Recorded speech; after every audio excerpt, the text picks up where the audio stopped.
भारत का नव जागरण काल है। देश बदल रहा है, अनेक बदलाव हो रहे हैं। ऐसा ही एक बदलाव 2 सितंबर 2022 को हुआ। देश को अपना पहला स्वदेशी विमान वाहक INS विक्रांत मिला। आजादी के 70 साल बाद ही सही, गुलामी के प्रतीक ब्रिटिश क्रॉस वाले नौसेना के ध्वज को विदाई देकर भारतीय नौसेना को पूर्णतः स्वदेशी ध्वज मिला। यह ध्वज समर्पित है भारत के उस योद्धा को जिसे भारतीय नौसेना का पितामह कहा जाता है। जी हाँ, वह वीर योद्धा और कोई नहीं, छत्रपति शिवाजी महाराज हैं। यह देश का दुर्भाग्य ही है कि जिस शिवाजी के नौसेना की शक्ति की विदेशी इतिहासकारों ने भूरी भूरी प्रशंसा की, उसे हमारे ही देश के अंग्रेज परस्त और वामपंथी इतिहासकारों ने कोई स्थान नहीं दिया। फ्रेंच मूल के लेखक गोतिये ने फ्रांस के गौरवों में से एक, नेपोलियन से ज्यादा छत्रपति शिवाजी महाराज को श्रेष्ठ माना है। गोतिये लिखते हैं, छत्रपति शिवाजी महाराज के लिए मेरे मन में प्रशंसा का बहुत गहरा भाव है, क्योंकि वह भारत के नेपोलियन हैं, एक अविश्वसनीय व्यक्ति जो अपने मात्र कुछ 100 सैनिकों और अपनी बुद्धि के बल पर दुनिया की तत्कालीन सबसे शक्तिशाली औरंगजेब की सेना के विरुद्ध मैदान में डटे रहे थे।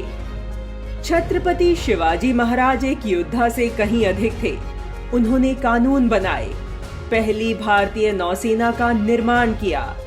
वह एक दृढ़ हिंदू थे, फिर भी उन्होंने सभी पवित्र स्थानों को दान दिया और अपने शत्रुओं की पत्नियों और बच्चों को भी कभी नुकसान नहीं पहुंचाया, और जिनका दर्शन एक एकीकृत भारत का था। फिर भी भारतीय इतिहास पुस्तकों में उनकी जगह कम है और उन्हें कम करके आंका गया है। 1934 में प्रकाशित इतिहासकार श्रीपाद राम शर्मा की पुस्तक the founding of Maratha freedom में उनके बारे में लिखा है, राजनीति और राष्ट्र निर्माण के क्षेत्र में शिवाजी असाधारण रचनाकार थे।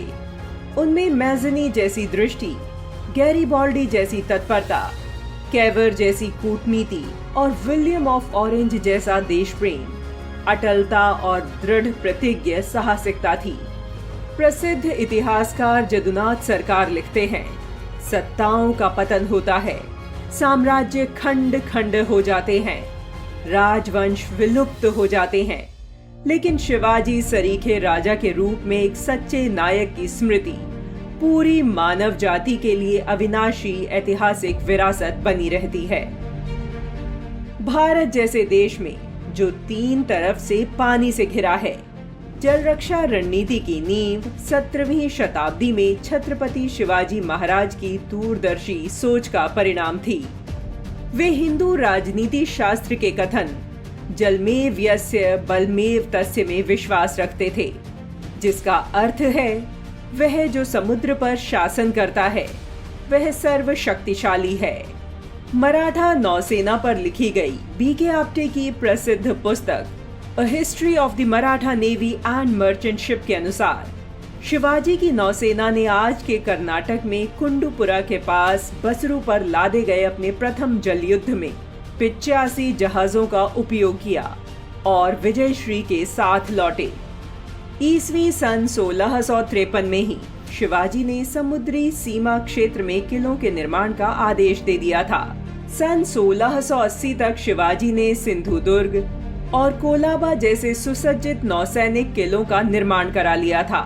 शिवाजी की दूरदृष्टि ने व्यापार के बहाने भारत में प्रवेश करने वाले विदेशी लुटेरों और भारत में इस्लाम स्थापित करने की मुगलों की कुत्सित चालों को ताड़ लिया था। इसलिए उन्होंने थल के साथ साथ मातृभूमि की समुद्री सीमाओं को भी सुरक्षित कर दिया था।